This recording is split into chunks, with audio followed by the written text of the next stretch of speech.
last summer. Or last, I don't know. But at any rate, it's at this point. I'm sorry? Okay, so at any rate, most of the tid at the point where we're at right now, and I think we stopped on page Lamed Hey, is really he's just regurgitating the same words over again. He's going to get into series so, but it's not, I think that we could pick and choose the parts of the tid that we want to look at. So let's start here on number mem test where it says, Gam hischarna ma'od morizal, and I really should have read the blurb at the top. It's Harish Shalo Yachnis Etzbos Besoka Ozim B'Tefila. Don't put your fingers in your ears while you're praying. Gam Chizchabei Hasirei Ma'od Morizal. So my master also warned us, Shalo Lahachnis Etzba Besoka Oznaim. Don't put your finger into your ears. Kedei Linkos HaZocham in order to clean it up. Shabahan, that the wax that builds up in there, besocha tefillah klal as you're during the period of davening at all. Mitachilas brachos from the beginning of the brachos ad gemar olein l'shabeach. Until then, don't put your finger in your ear. Im asekach sarak natila, because if you do that, you got to wash. Then it says aschar shalol laharim kol, so you shouldn't lift your voice out too loud. Biyosef says more than it should be. Or to its full extension, I guess, specifically during the daytime. So there's a Ram Ma'olam lo his pilot to be lost b'kol Ram. So he says that the Rab never really had a real loud davening. Afilu Seder Atfilu Shal Miyushav, even the beginning of the davening when people are still sitting. Going Hazmira Zakiyotza, so like I guess he meant Pesuki de Zimra. To show that there's a certain humility when you're in in a shul or praying. And you have to show some awe and trepidation before Hashem. You're in His presence. But we see like this on Shabbos day. So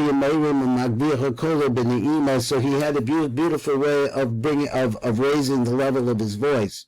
But tefillah while he was davening the miyushav, that is in the first part of the davening, a little bit more than what he used to do during the daytime. And also this was not done. This was also done. Excuse me. It was only done for the purpose of honoring Shabbos.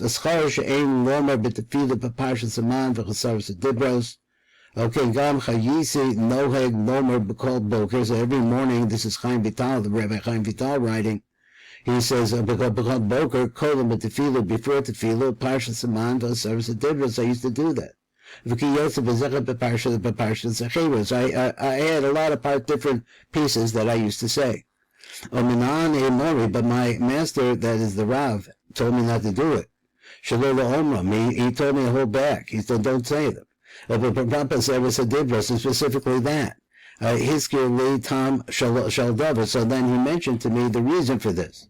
So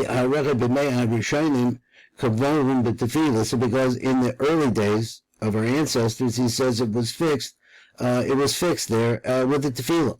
But what happened is that you have all of these people from the outside, subverters, shouldn't say Ov Chas V'Sholem B'Torah B'Bin Shemayim El Chasar. So there's nothing else but that. So they say that's all it is. You just say the 10. I think he's talking about Tzedokim. I'm not sure what he's talking about exactly, but way back when. There's always been deniers. So therefore, he said, knock them out. So that there wouldn't be any contention over this issue. Ya'arav el libo l'chazek as a minin v'lin hogma shabita razal the Gemara. So he said, Mizeh Ya'arav el libo, that he should mix into his heart l'chazek as a minin, to fortify the minin, v'lin hogma shabita razal, and to, in other words, don't take it upon yourself to do something that the Chazal said not to do, and he gave the reason. So he says, Minchag the Rav's also the minhag of the Rav, when he would get up at nighttime to learn at midnight, apparently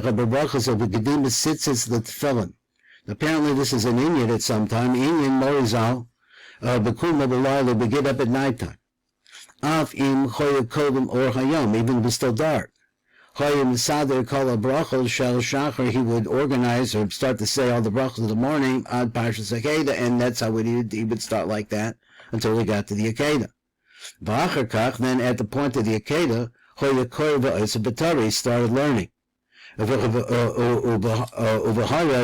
the day started at Nates, he said, and I think he means Hayom, he started to see light in the day before Nates, but then he would put on his tzitzis, he would wrap himself in the tzitzis, and after that, he would put his tefillin on. Hefach min hamakdimim, this is opposite for the people that came before, makdimim, that put the tefillin alatalis. So apparently there was a minhag in people to put on the tefillin first, then wrap the tefillin around the talis. Wrap the talis around the tefillin. The talis gamahu biyadam. So this is a complete and total mistake in their part. Commercial Yisbarah sold them as their secret is going to be explained. The Madhab as Hashem, you're going to get into talking about this in a lot more detail. So then he would begin to pray. And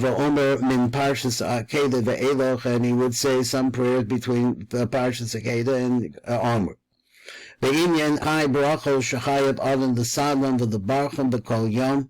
So there's 18 brachos that a person has to put together every day. Even though the person doesn't obligated to have to say them.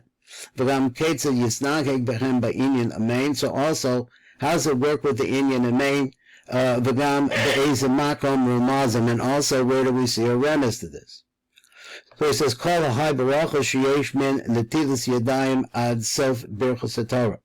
So there's 18 brachos that you're going to say over there, according to this order. Kulim chayav adam l'sadach v'lebarachim b'kol yom afal pi shelo nischayav hu behem. So even though a person is not obligated to say it because he didn't do something like, say, for go to the bathroom or wash his hands or something like that, when he has to say it, he says over here, even if you don't, you say it anyway. Because they're all referenced to the upper lights, the bottom, and you don't want to nullify any of those lights. This sounds a little bit like astrology, where everybody has all the traits of everybody else.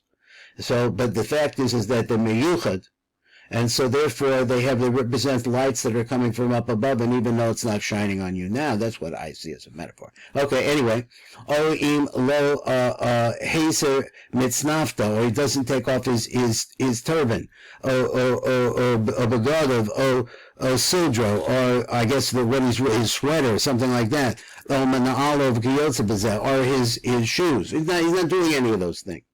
But nonetheless, you have to say all these brachos. So even though that he's not obligated to say them,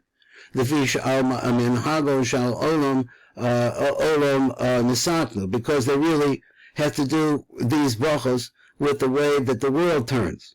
Chutz meberchos also lisim also called tzarek with the exception of that bracha b'yom Tisha B'av on, you don't say that apparently. I don't know if that's his minhag or what. We could look at that if you want. V'yom ha'kapurim she'oz kol ha'olim yechapim, because on Yom Kippurim nobody has shoes. I mean, for example, those brachos don't apply. V'gam chutz meberchos al netilas yadayim. So he says also, chutz, with leaving out, besides the bracha on the mitzvah berchos asher yatzar, sheshtei brachos elu, these brachos, im lo nischai bechem ein levarach aleichem. If you don't have to, you don't have to make that bracha. He says that you don't have to do that. Do you want to look at that more, or there is a little, next time. Okay, call to, bye-bye.